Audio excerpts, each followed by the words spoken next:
Okay, thank you to everyone who has tuned in and welcome to our first panel discussion, although we are one man down, of the year and of the academic year and our last talk of the calendar year. A few things before we start. My name is Aidan. I'm from the UCL Art Business Society Committee. This is a collaboration between UCL Art Business Society. Is that Sonnet maybe? No. Oh.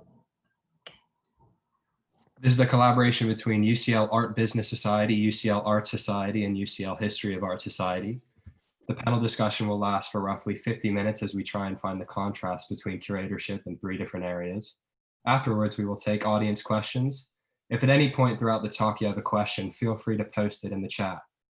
To start with, I would like to extend a huge thank you to our guests, who we are very lucky to have in one digital place at the same time.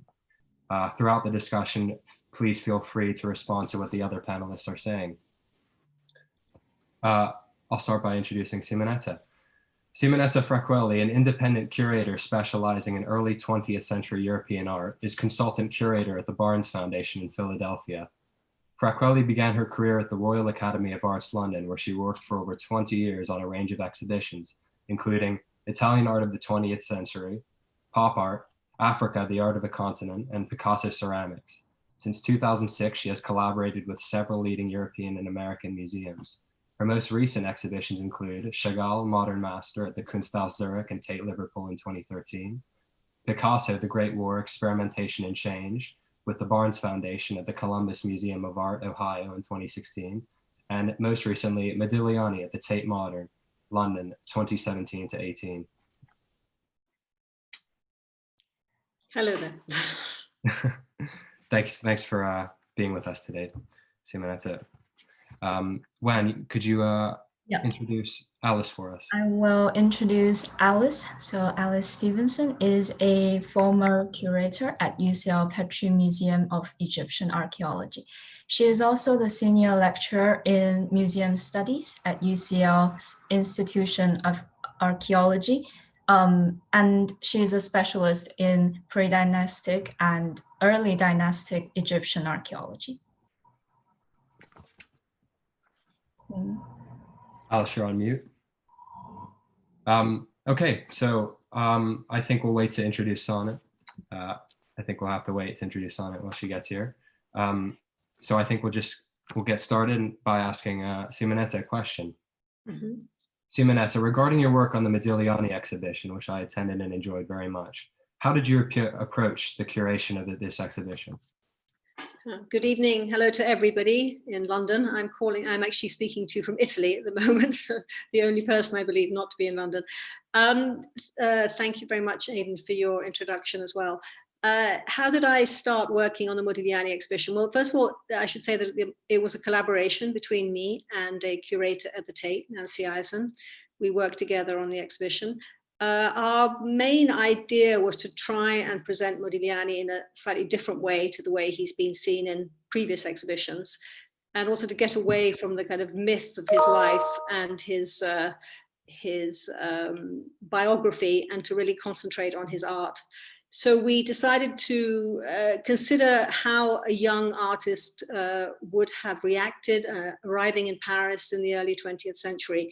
And we really saw it through the eyes of this young person arriving in the Mecca of the cultural world at the time, and who he would have been in contact with, what he would have experienced, whether it was, I don't know, new things like the cinema, maybe just kind of taking his experience and approaching the art that way, and really focusing on the art as opposed to on his biography, which has been done so often before in exhibitions. I can't hear you, Aidan. Sorry, I noticed when I went that you had a VR experience, which I thought was a fantastic touch and was executed particularly well. What do you think the potential is for virtual reality in art exhibitions? And is there any other technology which you are interested in using? Well, first of all, I should say that when we first discussed doing a VR with our show, I have to admit, being a little bit old school, I thought, do we really want to have a VR?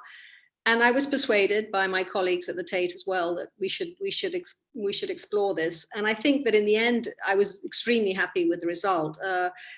partly because I think in addition, it added something to the visitor's experience that is not just possible through looking at the works of art themselves.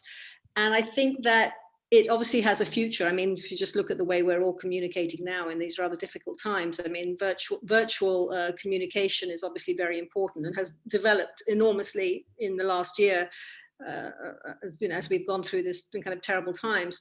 But in terms of, I have to say that in terms of an exhibition, I think that it has a place, and many museums are now experimenting with it and using it in different ways. I remain of the idea that the art and the work of art should always be primary. So I think that where you place it and how you use it in an exhibition is obviously key. I mean, what we did at the exhibition, at the Motiviani exhibition, if you noticed, is we put it towards the end so that it came after you'd really looked at the paintings or the sculptures. And then you had this added experience of seeing his studio and how he worked.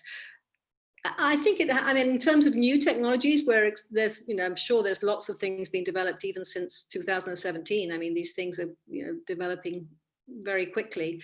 I'm working on an exhibition now, which is more based on conservation, and we're exploring how we might use it in relation to looking at paintings, at the actual paintings in a different way, and looking at them as three-dimensional objects. So there's different ways of, I'm sure it can be applied in the future, and I see it as going part and parcel with the development of exhibitions in general.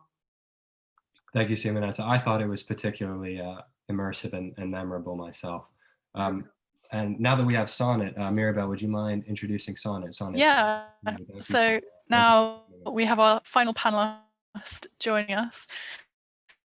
So Sonnet Stanfill, who after 21 years at the V&A has been its 20th century and contemporary fashion senior curator for the last 5. She has curated many exhibitions, including Ossie Clark, New York Fashion Now, The Glamour of Italian Fashion 1945 to 2014, and co-curation of Ball Gowns, British Glamour since 1950. So we're very pleased to have you with us, Sonnet. Thank you very much, Mirabel. And you're muted, yeah. Okay, thank you, Sonnet. My next question is for you. What does curating fashion entail, and how does it differ mainly from curating art?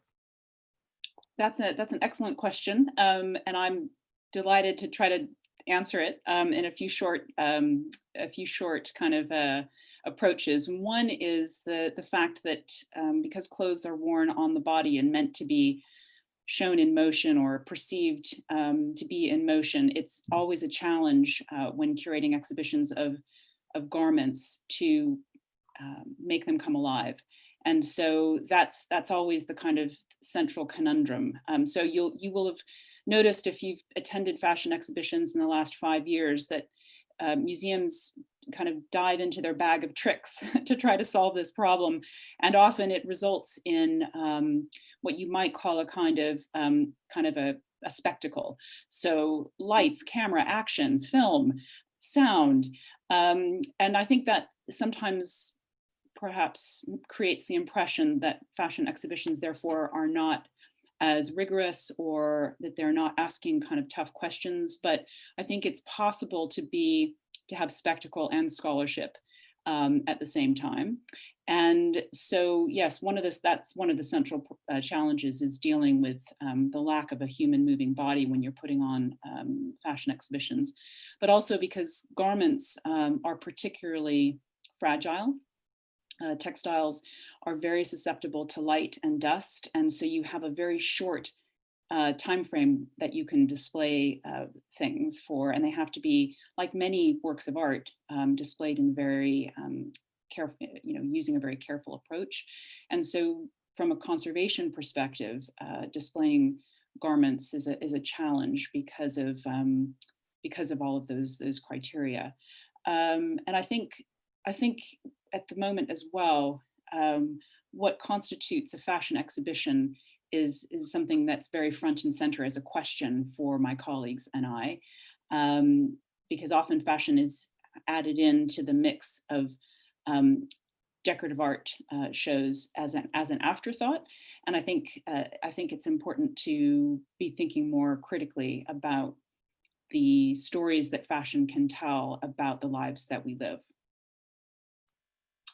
This may sound ridiculous, but have you ever considered using a sort of a robotic moving mannequin to sort of imitate the movement of a garment? We have some of the movement challenges that we've tried to, or the kind of solutions to the challenge of lack of movement are, we've used rotating turntables. We've also used film next to a garment, showing that garment on a model on the catwalk, or worn by the original wearer. I think we've not tried robotics, but there have been other kind of elements, like I'm thinking about an exhibition called Hollywood Costume, where the curator put, and this was also used in the Jean-Paul Gaultier exhibition at the Barbican, where there was a kind of film of a face where the head would be of the mannequin. And that, it was a bit awkward, but it did kind of trick the eye a little bit to think, well, that garment appears to be worn by a person because the face is moving as you would expect facial features to move. So we haven't quite made the leap to the full robot, but we've done almost everything in between. Thank you, Sonnet. Okay. Alice, you also have some experience curating. Alice, you also have some experience with exhibiting pieces of fashion. The Tarkan dress is one of the most important pieces in the Petrie Museum and has a title of the world's oldest dress. What are some of the difficulties with exhibiting such a sensitive piece of clothing, and would you ever consider using a reproduction? Dress itself is actually quite stable. We've had it on display in the Petrie Museum, I think, for more than 2 decades now. So unlike Sonnet, it has been on permanent display. It's undyed linen. So the question of reproduction's actually never come up. But I think in general, reproductions do offer the opportunity for, as Sonnet was saying, bringing back some of the engagement, the process of creating. I mean, as an archaeologist, what we're trying to do is understand the meaning of objects, and experimental archaeology is often an important way to understand the significance of things. So I can see good reason for recreation and reproduction, and that in itself offers unique interpretive opportunities, I think, in the space. So on the one hand, while I think one of the things about the Tarkan dress is the awe of coming into contact, that encounter with something that's so old, that moment of remove from ancient peoples, I think there are other sorts of authentic engagements that can be created using reproduction. So it's not something the museum's looked into, but I think it's an opportunity we'd certainly consider. Well, yeah, it sounds like if it's in a stable condition that you might as well just continue using the real thing instead of a reproduction. It has had it's had a very robust conservation intervention, a sort of intervention I don't think conservators would possibly do now, because the conservation was done in the late 70s and 80s, but that has given it a very sturdy backing. Can you tell us a little bit about the conservation process for a dress like that? Oh, that is outside my expertise. But I would refer you to, there are papers, if anyone is interested, I can certainly send links. There was a lot of research done in the late 70s. Actually, the work was done at the V&A, and it was V&A conservators that did the work on it. Thank you, Alice. Simonetta, how does your curation work vary across the likes of 20th century masters like Chagall, Modigliani, and Picasso? Well, first I should say every exhibition is different, and every exhibition throws up different, possibilities and ways of reacting to a particular subject. Talking of those are, 3 modern masters you're picking up. So, I mean, in my personal experience, I mean, you can either look at it can be a retrospective, it can be a focus on one aspect of the artist's work, it can be a period. It varies depending also where the exhibition is going to be, which I work now as a freelance curator, so I can work with different museums. And one museum may have a smaller space, they want to do a more in focus exhibition. Maybe as the Tate, for example, wanted to do a complete retrospective of Modigliani, so it covered the whole career. each exhibition is different. I don't think you can kind of have a blanket way of saying, I'm going to, there's no specific formula. However, having said that, if you're doing a thematic exhibition, obviously it's going to pose different questions to doing a monographic exhibition. If you're doing an exhibition which has more, different types of objects, different media, that will also pose different kinds of solutions and different types of questions. So I don't think there is a blanket. I wouldn't say, I approach an exhibition and every time it's the same. It's the subject. It's who is commissioning the exhibition, who wants to do it, what the audience is, how you're going to interpret, how you're going to create a narrative within a particular exhibition, thinking about your audience, thinking about your venue, thinking about, lots of different factors. So each one is a challenge, and each one, I have to say, from my personal experience, has been, you go into, and I've always found you go into a project thinking you know a certain amount, and then you realize how little you know, and you kind of learn as you go along. They're always great learning experiences.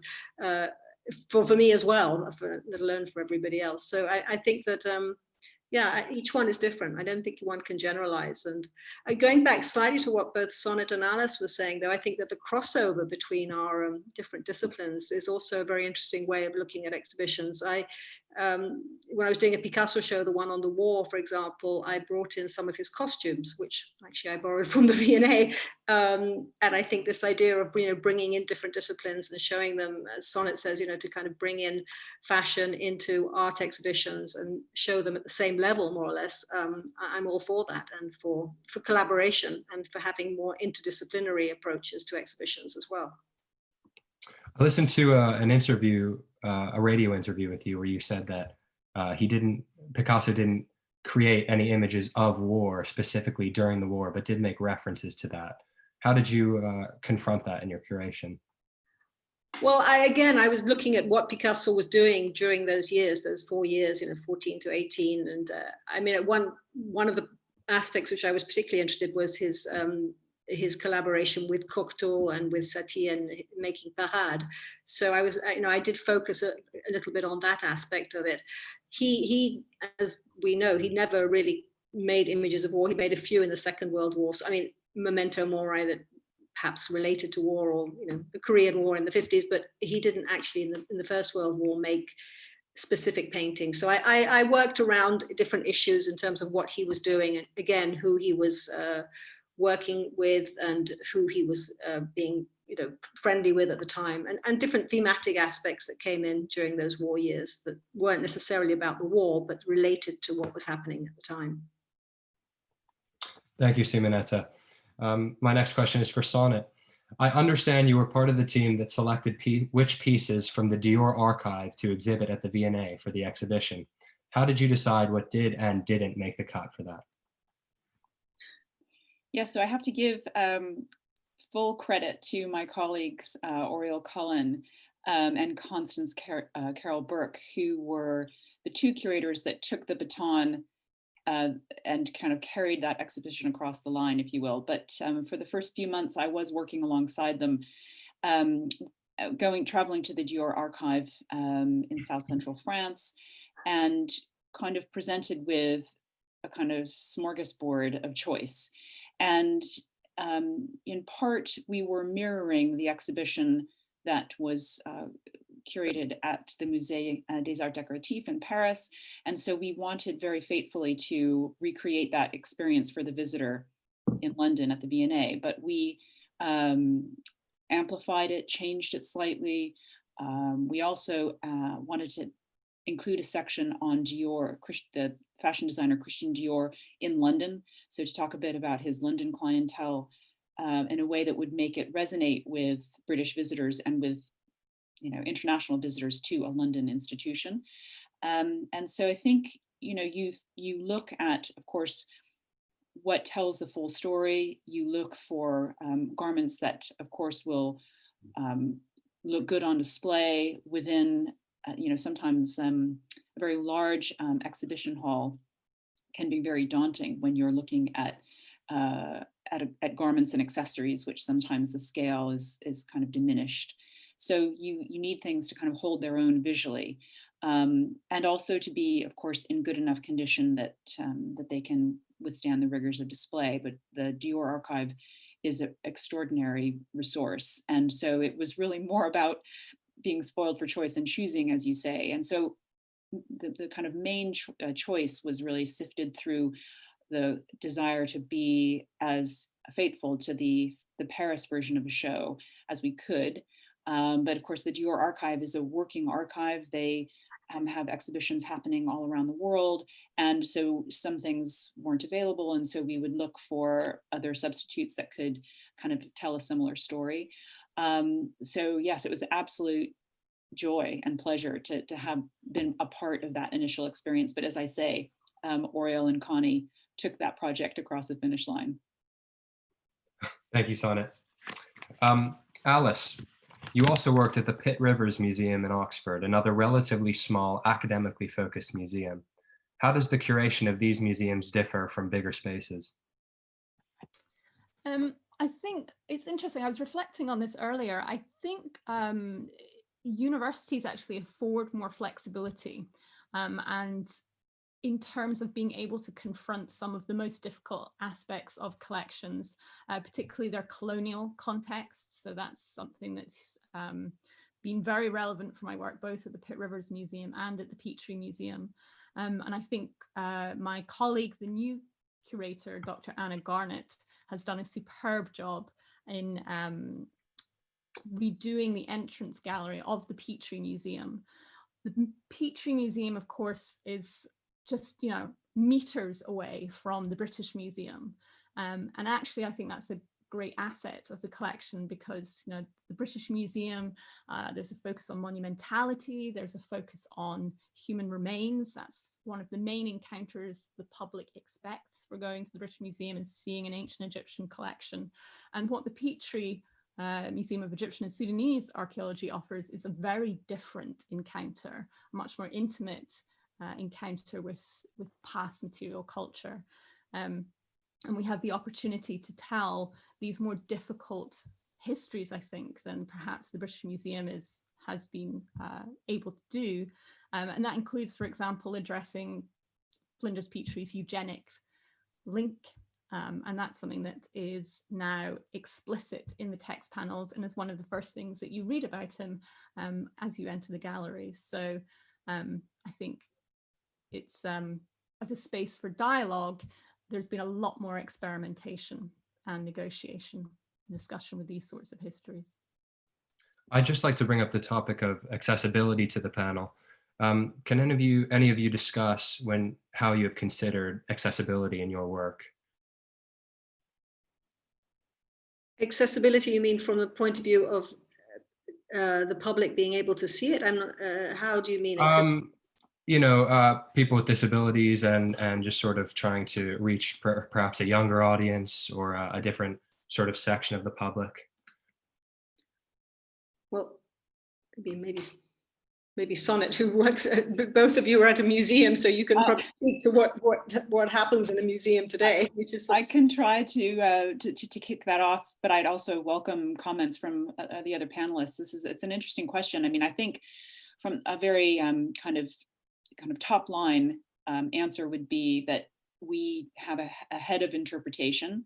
That's a role within the V&A, and it's increasingly become a very common kind of area within museums, not just about how large the text font should be so it's readable, but also you know, access in the widest possible sense, not just for those who are not fully able-bodied, but also how will the content land and how will the words that we choose land when we're, you know, the words that we describe the objects with, and all the aspects of the visitor experience, how will that be experienced by different visitors, different audiences? And if, you know, every institution is different. You know, speaking from the V&A, we have 50% of our visitors are international tourists, or they were until April. And so it's, while half of our visitors are British, the rest are from everywhere else. And so it's a kind of a constant task and kind of constant challenge to ourselves to try to up our game. And I think particularly with fashion exhibitions, because fashion, you know, we all wear clothes. It's a kind of universal, it can be a universal expression of identity. And because of that identity piece, it provides us with a platform for telling stories that can connect directly with people's own lives in a very immediate way.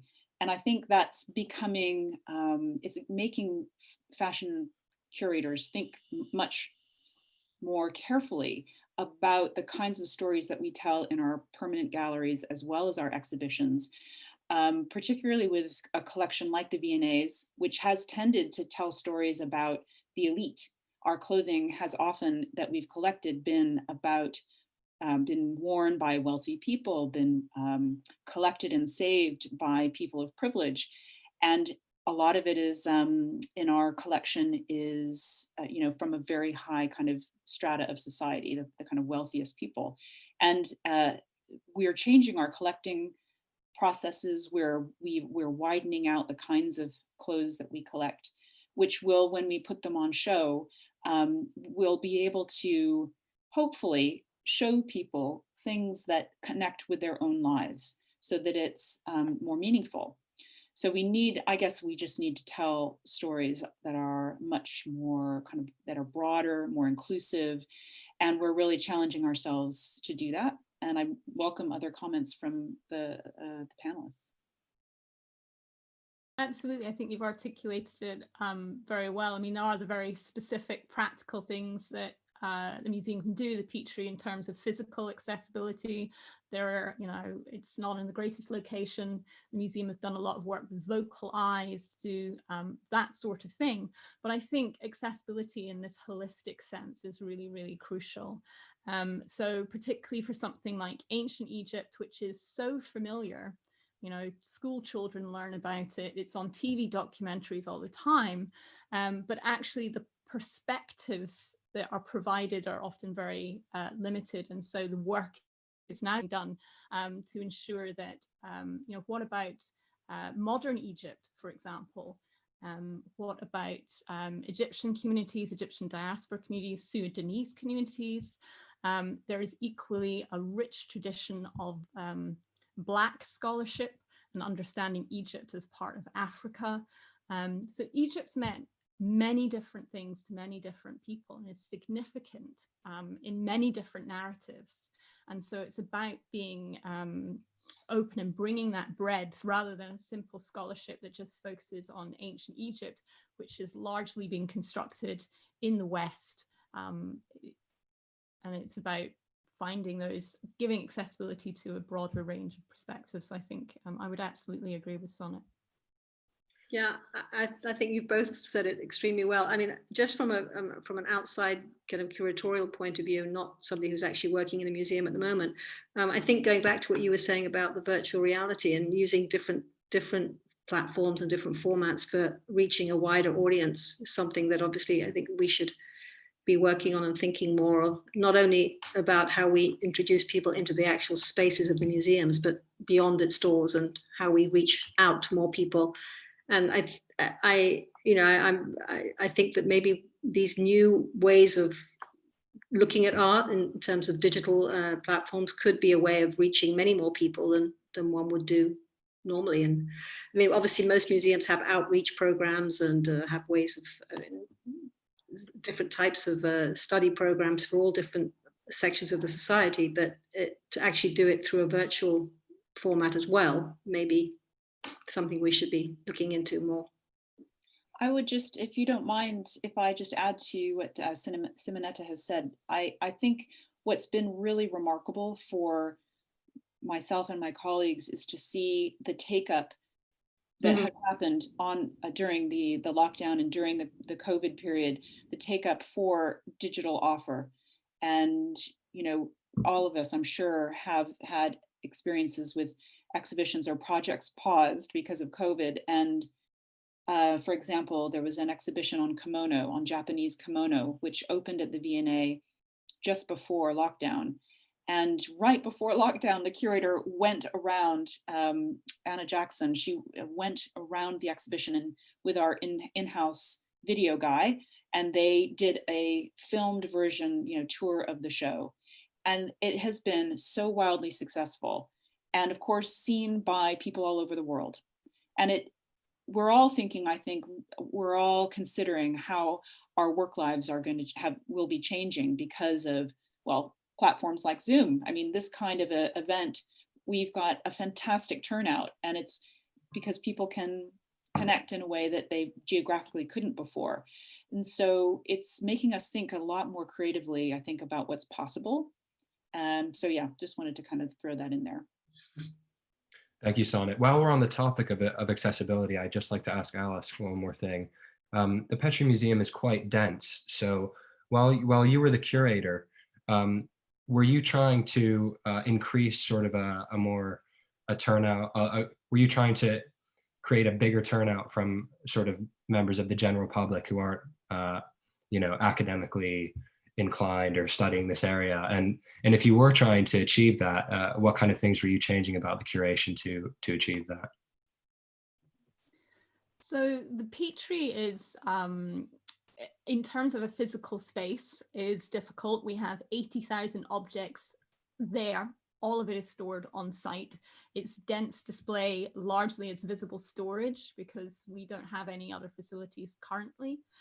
So in terms of it actually wasn't so much the curation as our events team, who did a extraordinary diverse program of, we would have cinema nights, which would riff on sci-fi and Doctor Who.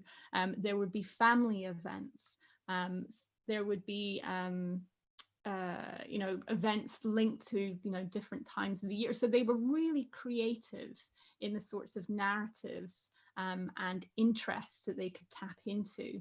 And so it was really through that they were broadening the audience, rather than active curation in the space to kind of change labeling, or we don't have a space to do temporary exhibitions, or we didn't when I was there. So there were lots of challenges, and it was really the programming team that did a lot of that work.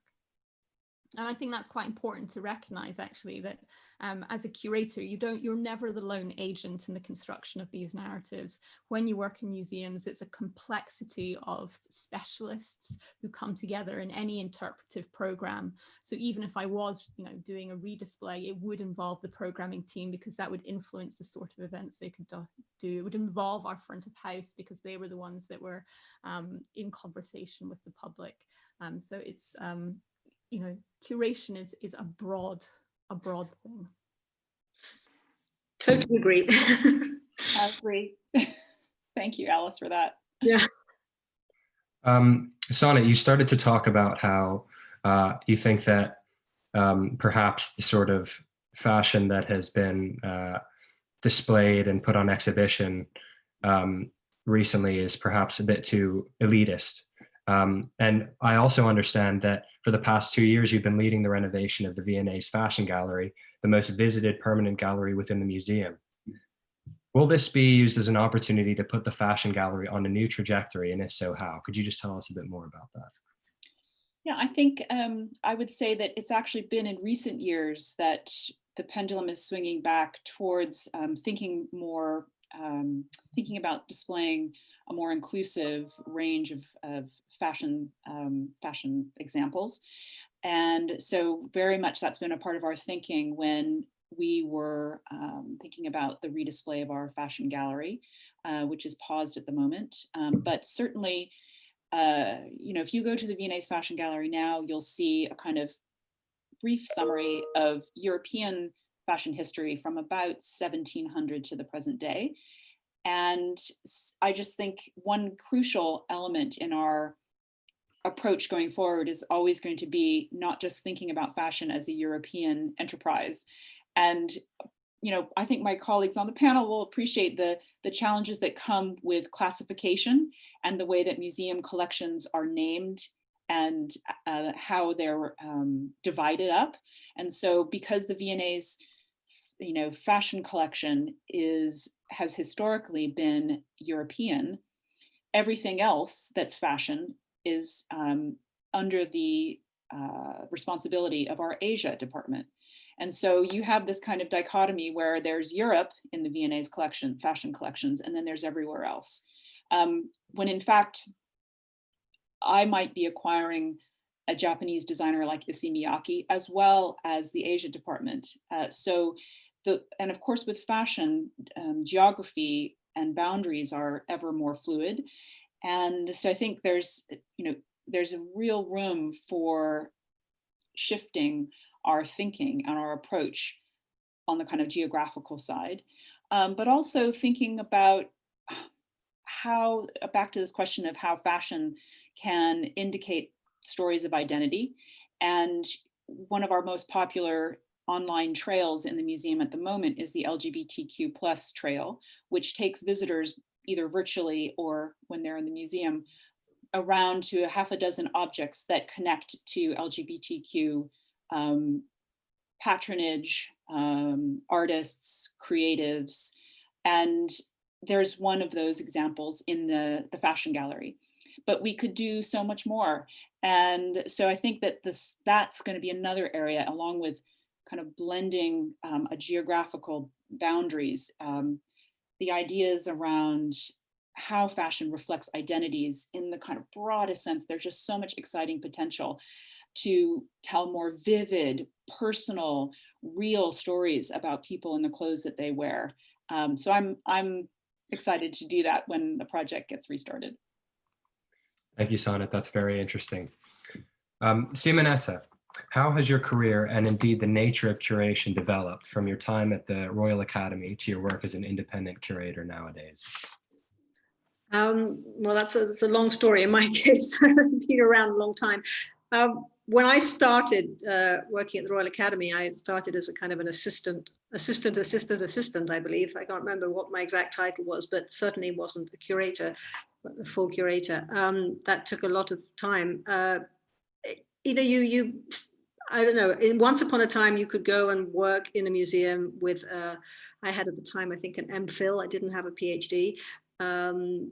And you could get a job in a museum and you would learn really by experience, working with other curators, with other scholars, and learn as you went along. I think now, even to get into the Tate, I mean, the V&A, you can tell me, I don't know how it works in the Petrie, you have to have at least a PhD to be able to access a job in these museums, I think.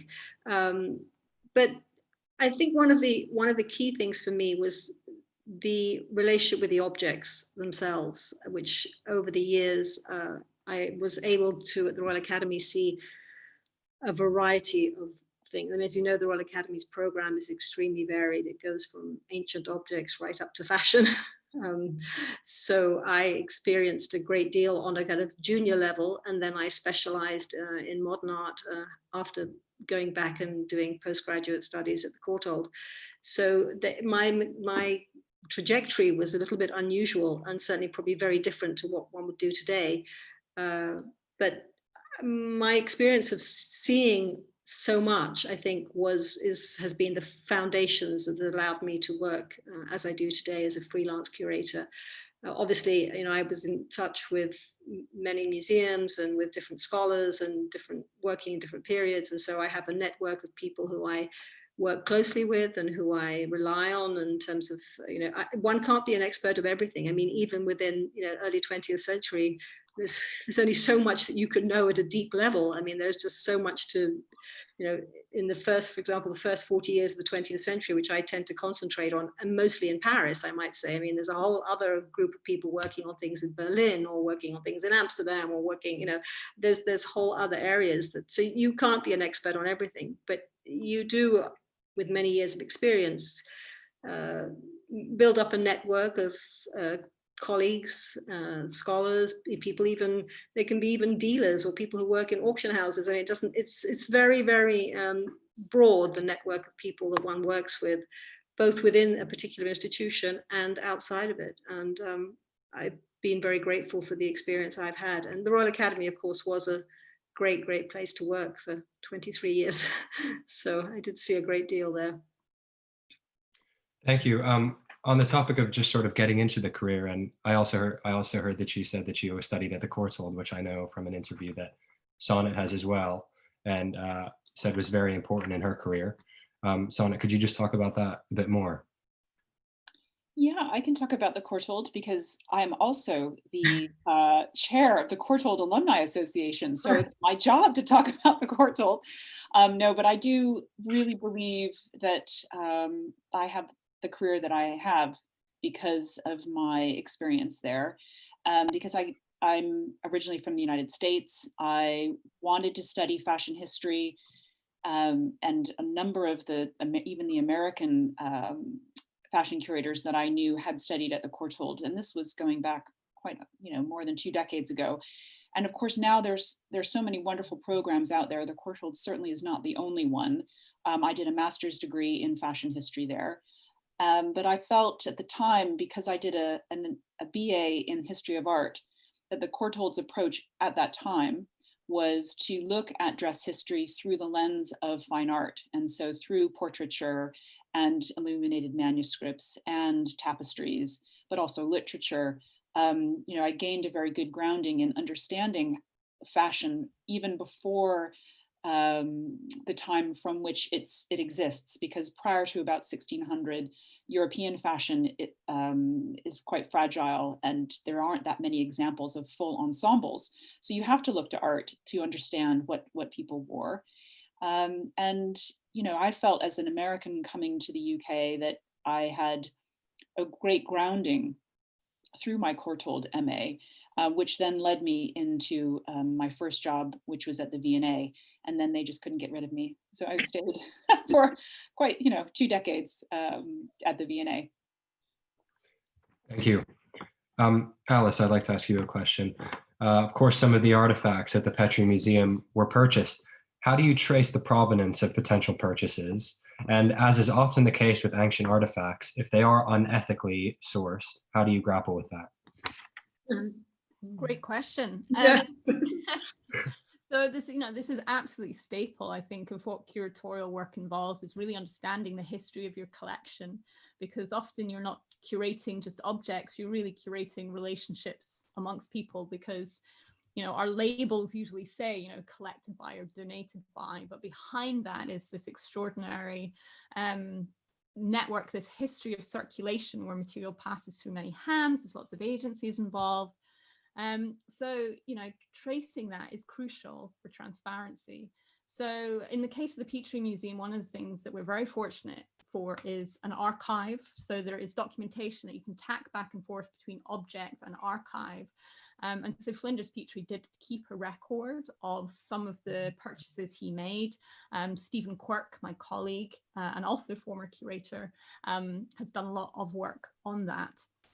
And so that's been in parallel. I've mainly worked on looking at the material that was excavated and trying to find out that history and where it was sent. The vast majority of the Petrie collection was acquired for the 1960s. There is, because I don't know, people may know this, there's something called the UNESCO Convention in 1970, and that's one of the kind of key bits of foundations for legislation around this, where we're trying to trace collections' histories, to show whether or not objects have come out of a country before or after 1970. It becomes this kind of crucial threshold. But nevertheless, even if that material has come out of the country prior to 1970, that does not necessarily mean it's been ethically procured. There are still conditions of inequality and power inequalities. As I've said before, this is Egypt was a protectorate of the British Empire from the 1880s, and that's a crucial context for the acquisition of these pieces, and weighs heavily on them. So it's you have to bring in that social and political context as well. So yes, researching it begins with the object. Yes, it's about the specific documentation, but you also have to understand the social political history in which material was acquired, and that's a broader piece of research that I think curators also need to understand as well. Thanks so much, Alice. Simonetta, can you tell us a little bit about how the curation process is different for painting versus sculpture? Yes, well, as Sonnet was saying before, with fashion, obviously you see the three-dimensional objects are very different to well, painting, I think, is still a three-dimensional object, but let's say it fits on a wall in a different way to a sculpture. It's, you know, the sculptures, some of the sculptures have to be seen in the round. So you have to think about, you know, pedestals, where you're going to place them in a particular room.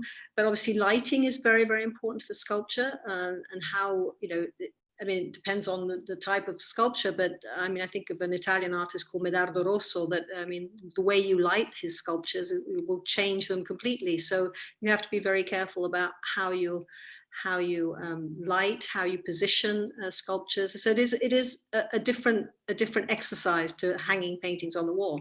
Not that hanging paintings on the wall also doesn't need very good lighting, or doesn't, you know, the heights have to be worked out. I mean, there's a lot of kind of practicalities that have to be taken into account, depending on also, you know, whether you've got a big audience, a large audience, a small audience. I mean, often museums hang their paintings, for example, slightly higher if they're going to have a big audience than if they would if they didn't. So, you know, and the same is true of sculptures. I mean, you have to be, you know, aware of your audience and how they're going to experience a particular work of art. So there is a difference, but you know, there's also, you know, I mean, if you think about works on paper, they have to be exhibited differently because they have to have other types of light levels, and you have to think about whether you want to put them together, and then therefore, you know, you're maybe having different light level requirements within works of art. So there's lots of practical aspects that have to be taken into account when you're mounting an exhibition. Thank you very much. I think we've come to the end of my questions, and we'll move to audience questions. The first audience question comes from my mother, and that's not biased. She just happened to beat everyone else to the punch. And she asks, when you approach an exhibition, how do you balance educating the audience with showcasing the artifacts or of the works of art? Somebody want to go first? Well, I can go first if you want. I think an exhibition does have to educate. I mean, it is a form of education, an exhibition. You are trying to communicate a narrative, a story, and you are trying to educate your public in some way. So education is obviously key. It's kind of fundamental. But I think that you have to also make the work of art look its best. Or should be able to, so that the person who's looking at it can experience it in its entirety in the best possible way. So I think you have to balance the two. I mean, we were talking, I think somebody, Sonnet before mentioned about labels, for example. You know, when you're hanging a painting and you have a huge label by it because you want people to be informed and you want to tell them about that particular painting, I think sometimes it can detract from the painting. So you have to be careful how you position the label. I mean, these are kind of practical issues that have to be thought about. But I think the two have to go hand in hand. Education is a fundamental part about, in museums anyhow, and in exhibitions, about, you know, how you display art. Education obviously has to be, you know, part and parcel of the way you are presenting the works of art, I believe. And I would add to that I agree with that. I would add that depending on the size of your institution and the types of departments and functions that exist, you know, curators I'm often working closely with a range. We talked about the team that it takes to curate an exhibition. And so I work with my learning, head of learning and head of interpretation, or their staff, to decide what information to convey and how to convey it. And so there's often even, you know, we have a what I would call a formula for our labels. So for all the text that's written and put on the wall, that tells you how long it can be, how long an introductory panel can be. And so there's a lot of parameters that you have to work within that have been tested and queried and challenged over years and evolved to kind of convey information so that our audience is learning, but that it's also that it's the right tone, that they don't feel condescended to, that, you know, that we can't always assume that we're always the expert and we know what people want to, what kind of information they want to know, but we do our best to strike that balance of being informative but not condescending, and also making the experience of visiting our museum as enjoyable, as pleasurable as possible. So we, our dwell time in front of a video, we've decided that there's a certain length of time that people, will stand and watch a film. And so we don't put up a 10-minute film. Now, other museums may have a different approach, but I think that all of that goes into what again, to use that word, formula, that, we're not making it up every time. When I do an exhibition, I'm learning from the colleagues who've come before me about how to present things so that it is informative, but also enjoyable. And I'd just add, I think one of the other challenges is to encourage engagement with that object. So there is a danger by educating with a text that you impose that interpretation. How can that text be inviting to get the visitor to look again, to really look at the object and have a dialogue between text and object? And so sometimes, rather than only just educating, raising questions, and I think there's a great responsibility curators have as well, to admit to the limits of knowledge. Sometimes there are things we don't know about an object. I mean, this is particularly in archaeology. There is only certain, we can't say a lot of things definitively. But I think you have to be clear about how you've, got to that interpretation, but also invite the visitors to become part of that interpretive process. I mean, that's quite a challenging thing to do because of this limit on words, which is really important. And I would say that writing labels from that point of view has been the hardest writing I've ever done. And I've written a PhD and I've written a book and I've written academic papers, but label writing is really, really, really hard. I tend to agree. I think that it's worth maybe pointing out that if you're dealing with contemporary art, it may be a completely different approach. And I mean, obviously I realize that the V&A and of course the Petrie Museum may have, set standards. And of course, as Sonnet has said, one does learn from one's colleagues and one has, the experience. I mean, I remember at the Royal Academy, we'd have endless letters, the writing's too small, the writing's too big, we can't see it, there was always, an enormous amount of kind of either complaints or comments or whatever.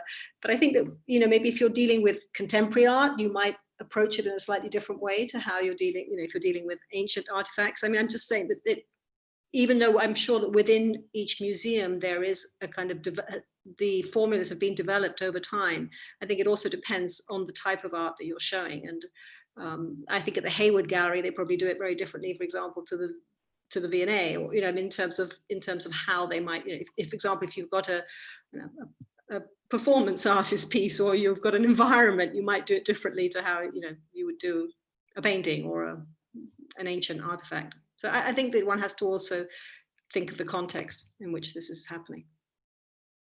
Thank you very much. Our next question comes from Anonymous. What was the most important insight you had looking closer at the art of Modigliani?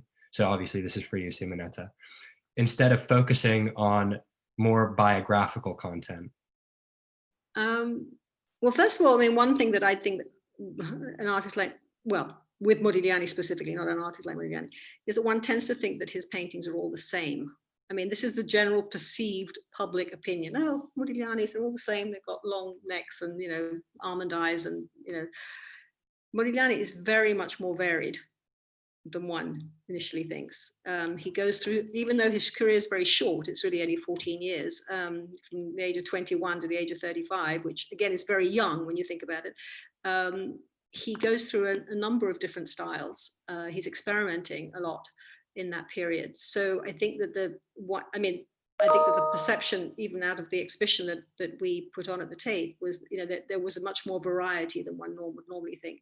One of the things I think I've also come to understand, and this is also from working very closely with conservators, is that he was much more of a colorist than one immediately thinks. One tends to think of him as, well, one tends to, I think, generally speaking anyhow, think of certain kind of colors in relation to Modigliani. And in fact, he was actually very sophisticated in his use of color. And this has come out from doing analysis on paintings in various museums that I've been working with. So there's always something different, that there's another factor that comes out. And that aspect of Modigliani really actually struck me a lot. Thank you very much. Lola asks a question for the three panelists. Modern art, fashion, and ancient Egypt are usually themes of exhibitions that attract a lot of people. How does this quote unquote star exhibition aspect, which attracts so many people in discussion, fit or not into your curation?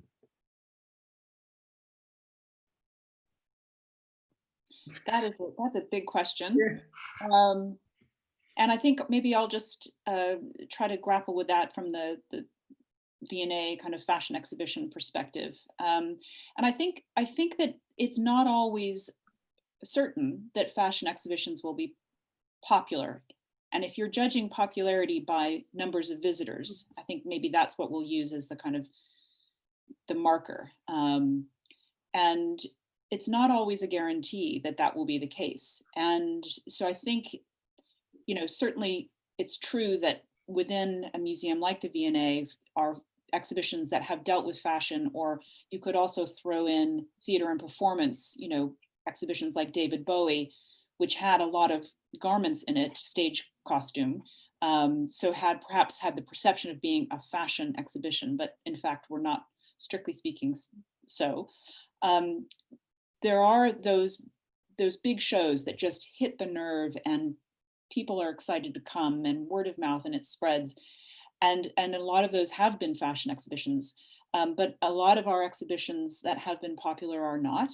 And then there are exhibitions that have a huge fashion content in it, but maybe for whatever reason, they don't quite strike that chord. So I don't think it's always a guarantee, and we certainly can't take it for granted.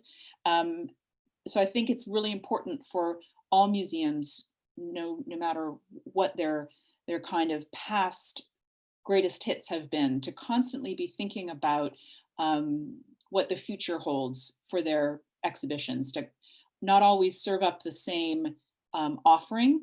You know, just because, for example, that Christian Dior was a popular exhibition doesn't mean that we want to do and constantly do monographs of male French designers into the future.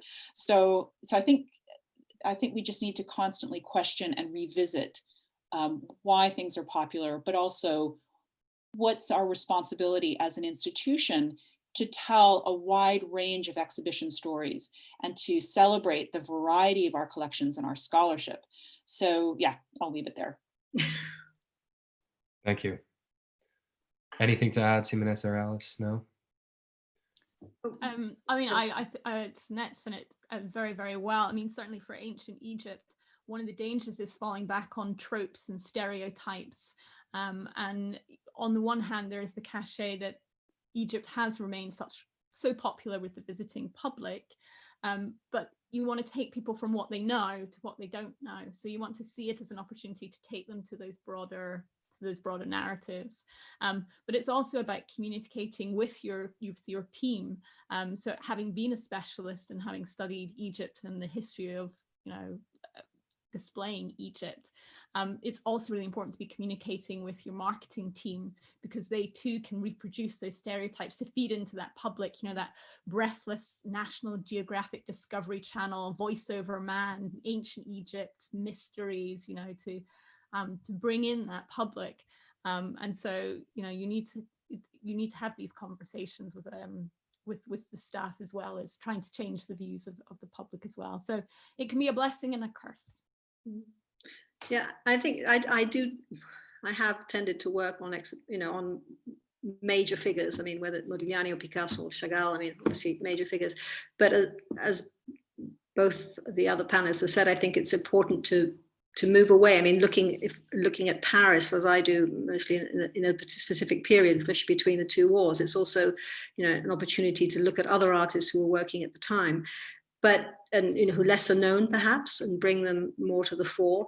But I think even when dealing with the so-called big names, which I know that many, you know, museums do rely on in order to bring in an audience, one can't deny that. But I think we have a responsibility to look at those artists perhaps in a different way, and to try and kind of go further than, you know, the received and the way that they've always been presented, and to try and approach them in a different way. If we are going to do those artists, then I think we have to be much more inventive and much more careful also about how we present them, because there are aspects of, I'm thinking of like Gauguin at the National Gallery. I mean, there's aspects of the way these artists, these big name artists worked, which have to be revisited and looked at again and have to be reconsidered in the light of what we know today and how we approach art today. So I think that there's a responsibility on the side of the curator to reinvent themselves or to think in different ways. It's not a staid profession. It's something that's continually evolving, and we have to change, and we have to be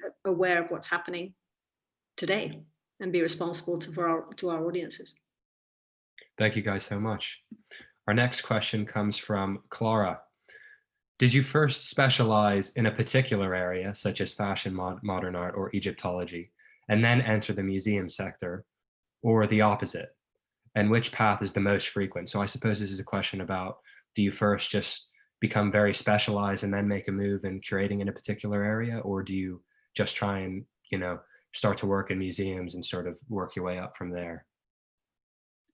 Well, I think maybe I'll just dive in as well to say, I'm sure all of our paths are very different. Mine was that I started out as an assistant curator at a time when assistant curators kind of had a training program at the V&A where they kind of moved around a bit and sampled and tasted from different departments. But my home department was always fashion and textiles. And so I started as an assistant curator and stayed and was, kind of promoted from assistant curator to curator and then senior curator. So I was always more or less in the fashion section, but other curators at the museum will have had a much kind of broader experience with actually working for some years within different departments. But I think generally speaking, the colleagues that I work with did specialize early.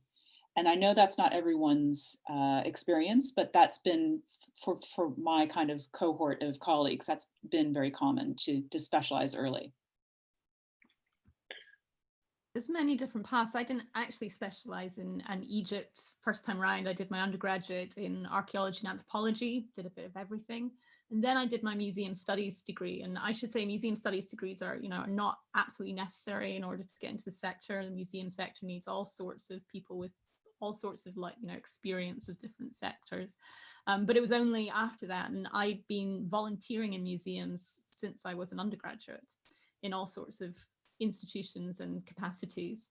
And it just meant that once I had done my research and specialized in Egypt, I actually had a large portfolio of work across museums in all sorts of roles. And actually that experience, I think, helped finally secure the curatorial position, not just the fact that I had gone and studied for years and years and specialized.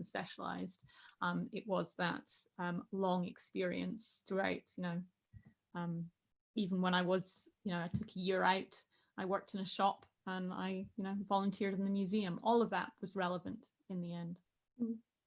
Yeah, my path was different again. I mean, I did Renaissance studies Renaissance art and history of art at UCL, in fact, as a BA, and then actually worked in an auction house for a couple of years before going to work at the Royal Academy. And it was only when I was at the Royal Academy working on different exhibitions that I, in a kind of assistant, a little bit like at the V&A, in the sense I was working on different shows. It was only then that I decided that I really was very interested in modern art and wanted to go and specialize, and went back to studying postgraduate, and then got a curatorial role in that area, and tend now obviously to just work in that area of modernism. Interesting. My next question is from Wen, and this perhaps will help to answer Clara's second question as well. I also have a question.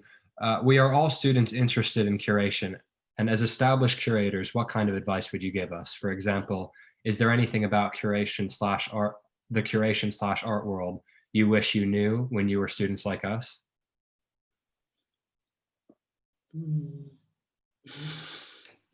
I have one.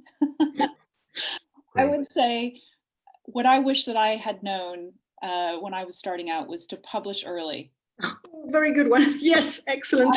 Because I could have, when I was a student or just out of my master's degree, I had time, I had less commitments in my personal life.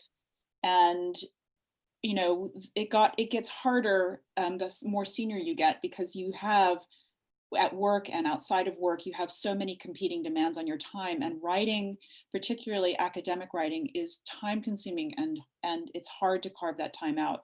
So I really wish if I could go back, that would be the one thing that I would tell my younger self. Funny you should say that, Sonnet, because I would say practically the same thing. I mean, I didn't publish anything for a long time at the beginning because I was working in these junior roles as assistant, and I could have done much more at the time, and I think it would have stood me in good stead. I mean, at the end of the day, you have to publish, if it's crucial. So yeah, I agree with you entirely. I think what I would have liked to have known in hindsight is that, you know, I had many years. So, I mean, I did specialize, I got my doctorate, and it was 6 years after getting a doctorate before I even secured my first permanent position. And those 6 years were very stressful and anxiety, but actually looking back, they were absolutely formative to the curator that I became. And even the experience in museum roles, which did not draw on my expertise, have proved valuable and given me perspectives on collections, approaches to collections. I even had a stint working on a project on freedom of information and local record government. You know, I felt very frustrated at the time. I was like, why am I doing this project? You know, this has got nothing to do with Egypt or museums. And actually the skills that I got in understanding the world of archives has actually proved really useful. So I would say don't get too disheartened if you don't immediately end in the sector. There's always a portfolio of skills that you are putting together, and that are important. You know, curating is a role working across so many different domains and so many different other specialists, that being able to have those conversations can be informed by other life experiences.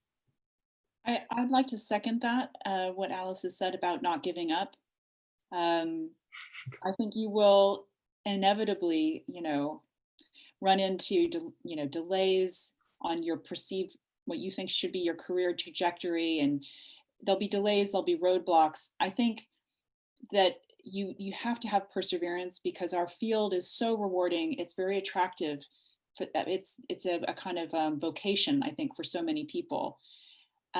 So not giving up, but also when you are networking and contacting people, I think one thing that's really important is to be kind and to be considerate, because I think I just look back to my younger self and I was so impatient. I had my master's degree and I was ready to go. And I perhaps maybe was a little too impatient. And I think a little humility and kindness when you're just starting out goes a long way. And don't forget to thank the people that you ask advice from, and that kind of thing. Just being mannerly when you're networking your way through to your next role is also kind of important too. Yeah, and maybe talking to as many people as possible along the way and asking advice is really key, because I think that's also how you kind of develop an idea of what, you listen to what other people are doing and their experiences, and it can give you insights into which direction you want to take and which, path you want to pursue. Absolutely, I'll third that. And I think, this world of online panels, the participants that here, you're already starting to engage with that. There's so many online forums, the Museums Association, the Arts Fund, Collections Trust. These are all organizations that are running open panel, events. Be involved, get a sense of the key issues in the sector.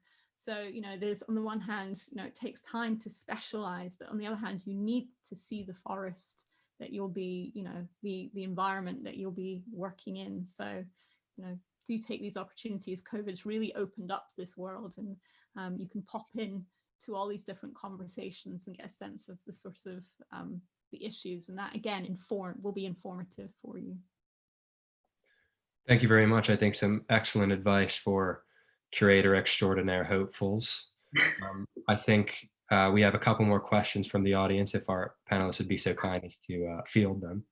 Our next question comes from Diane.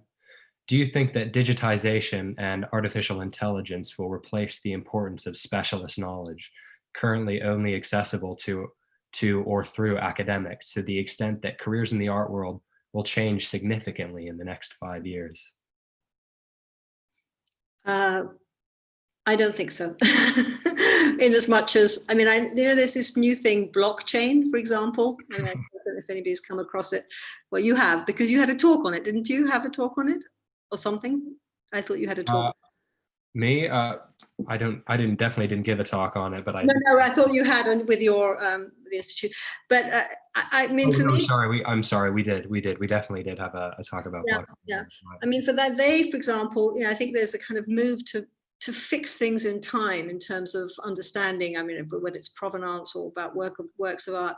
And my sense is that it's a fluid thing. It's always changing. It's always developing with new information that becomes available. So the idea that there's going to be some artificial intelligence that's going to be able to take this forward without the human environment, I think is, well, I would hope it's not going to happen.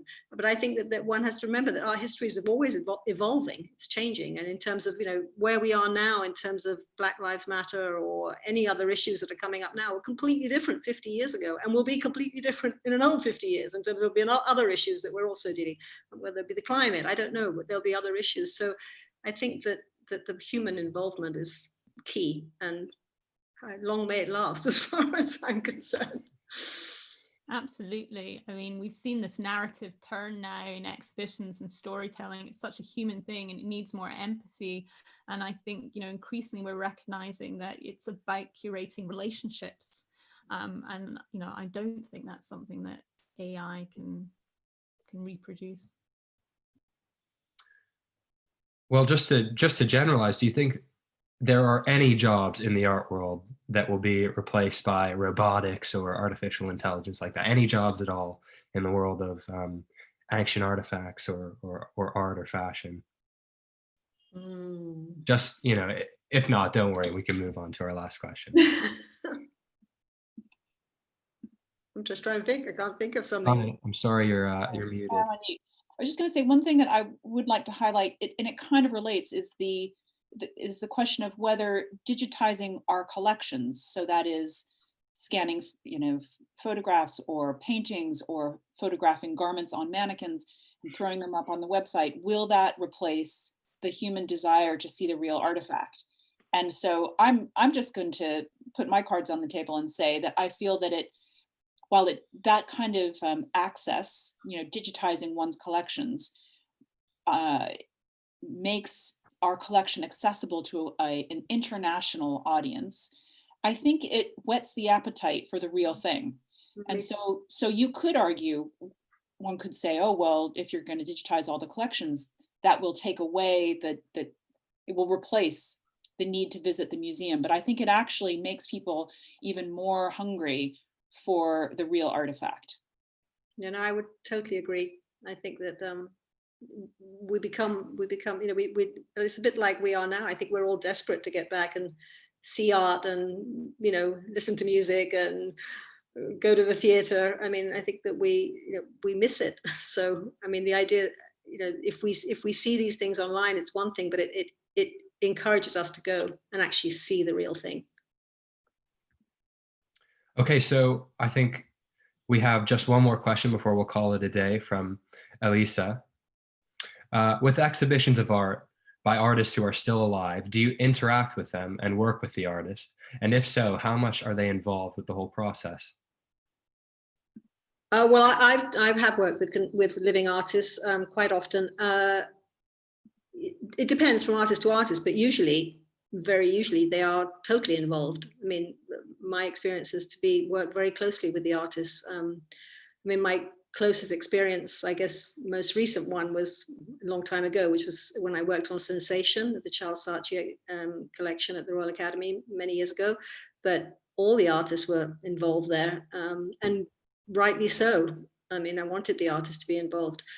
It is sometimes easier to deal with a dead artist because you don't have, complications that you might have with a living one. But I think, generally speaking, living artists do want to be involved with their work. It's not, I'm generalizing, maybe there are some that don't, but in my experience, practically all of them have. I'm assuming that Alice isn't dealing with any. No, actually, it's absolutely central. So, you know, this is one of the problems with the presentation of Egypt in museums, is that there is an assumptions are made about modern populations.